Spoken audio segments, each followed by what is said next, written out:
O ministro Dias Toffoli, do Supremo Tribunal Federal, anulou hoje todas as provas coletadas pela Operação Lava Jato contra o ex-ministro da Fazenda, Antônio Palocci.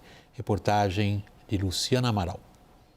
A decisão põe fim ao único processo que ainda tramitava contra o ex-dirigente petista, uma ação penal eleitoral em que o Ministério Público acusa Palocci de interferir na diretoria da Petrobras para favorecer a antiga Odebrecht, hoje Novonor. A defesa pedia a anulação das provas usando o mesmo princípio que levou a primeira turma do Supremo a extinguir as provas contra o empresário Marcelo Odebrecht.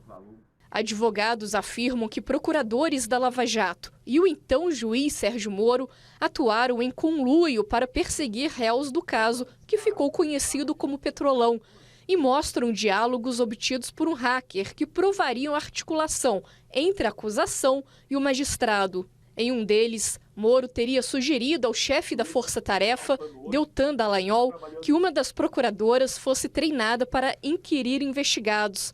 A mensagem teria sido enviada logo depois de uma oitiva com Palocci. A defesa também afirma que Palocci foi pressionado a fechar um acordo de delação premiada, acusando o presidente Lula de ser o beneficiário do esquema. Para isso, o MP e a Justiça teriam sequestrado bens e alongado a prisão preventiva de Palocci, que durou mais de um ano. A decisão de Toffoli também impede que provas coletadas na Lava Jato possam ser usadas contra Palocci em qualquer outra acusação criminal. O Ministério Público ainda pode recorrer e a palavra final vai ser da primeira turma do Supremo. No despacho, o ministro afirma que o necessário combate à corrupção não autoriza o fiscal e o aplicador da lei a descumpri-la. Ele também lamenta que o comportamento tenha levado à nulidade dos processos, com enormes prejuízos ao Brasil. Marcília, resumindo essa frase do ministro Toffoli, a culpa é da Lava Jato. Pois é, a culpa é da Lava Jato. E curiosamente, né, o que o STF condena nesse caso é justamente uma certa politização do judiciário, que é exatamente o que ele vem fazendo há 6 anos. O próprio STF vem talvez condenando a si próprio indiretamente, se assim ele enxerga que o combate à corrupção não pode ser feito de forma política. Bom, talvez nada que o STF tenha feito também nesses últimos anos possa ser levado em consideração, porque foi também feito de forma política. E a gente tinha falado da politização do STF, e eu tinha comentado que talvez seja difícil o STF julgar qualquer outro caso. Esse específico mostra bem essa minha consideração, porque o Toffoli é notadamente um ministro que foi ligado ao PT e a Lava Jato teve como réus principais os petistas. Então, o próprio Toffoli se sentia absolutamente confortável de praticamente anular a Lava Jato, não as provas. O que foi anulado foi a Lava Jato, ela foi soterrada por completo. Isso ser feito sem qualquer pudor, vamos dizer assim, pelo Toffoli, mostra o quanto que o STF está confortável nessa posição política. A gente falava até do caso anterior, o próprio Moraes, hoje sendo uma das vítimas supostas desse golpe, ele é uma das vítimas no relato, ele se sentir confortável para ser o relator, inclusive insistir para que o caso não saia da primeira turma e vá para o plenário, mostra que a politização que o STF hoje abarca para si não apenas existe, mas é confortável a eles, sequer causa qualquer receio ou qualquer pudor nos ministros. Caio, quando a gente considera essas questões relativas diretamente à Lava Jato e olha para como que o Congresso encara decisões como a de hoje, por exemplo, que a gente sempre, parece que o Toffoli sempre acha mais um prego para pôr no caixão da Lava Jato. A gente fala, pôs um prego no caixão da Lava Jato, vem mais um prego no caixão da Lava Jato, como esse de hoje, por exemplo. Agora, o Congresso parece confortável com isso. Um dia depois da denúncia da PGR contra o Bolsonaro, como é que está o Congresso em relação ao STF? William, bom, vamos lá. Reforçando ali o que o professor Marcília disse, é preciso destacar também a data, né, o timing da decisão do Toffoli. Ele aproveita, vamos dizer assim, um grande fato político, que é a denúncia do Bolsonaro, para ali também colocar uma decisão polêmica contra um personagem polêmico em meio a um noticiário do Bolsonaro, de forma que também passe a dividir com uma sem primazia, né, o noticiário contra o Bolsonaro, né? Isso denota ali também uma leitura e um timing político para tomar uma decisão e levar também as considerações para a politização do Judiciário e do Supremo. Vamos lá, vou ser breve, William. O Congresso Nacional, ele tem uma agenda própria, essa agenda própria significa manutenção do poder conquistado nos últimos 10 anos. E, de certo modo, questões envolvendo a Lava Jato já estão precificadas ali. Elas não são o fator preponderante na agenda do Congresso Nacional, assim como as saídas ou as eventuais saídas jurídicas para o Jair Bolsonaro não são hoje também as questões preponderantes na agenda do Congresso Nacional. Importa para o Congresso hoje tudo que envolve emenda parlamentar. O Congresso Nacional hoje, quarta-feira, está vivendo um clima de muito receio e medo com as operações da Polícia Federal a partir de decisões do Supremo Tribunal Federal envolvendo emendas parlamentares. Então, tem dois flancos. Tem um flanco político-constitucional, um receio de perda desse poder conquistado com o controle das emendas, e um receio das operações policiais contra os desmandos, irregularidades e corrupção na utilização dessas emendas. É essa a agenda do Congresso Nacional, preponderante. Claro que questões envolvendo Lava Jato, questões envolvendo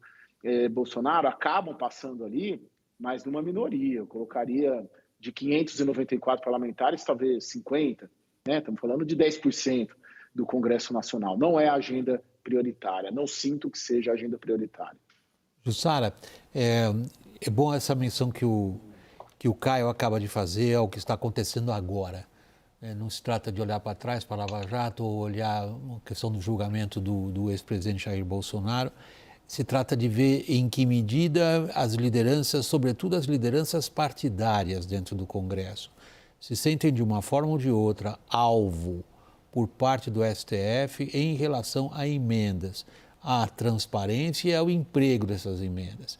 Há muita conversa sobre os perigos que vários parlamentares estão correndo por força do mau uso dessas emendas. Como é que está isso evoluindo?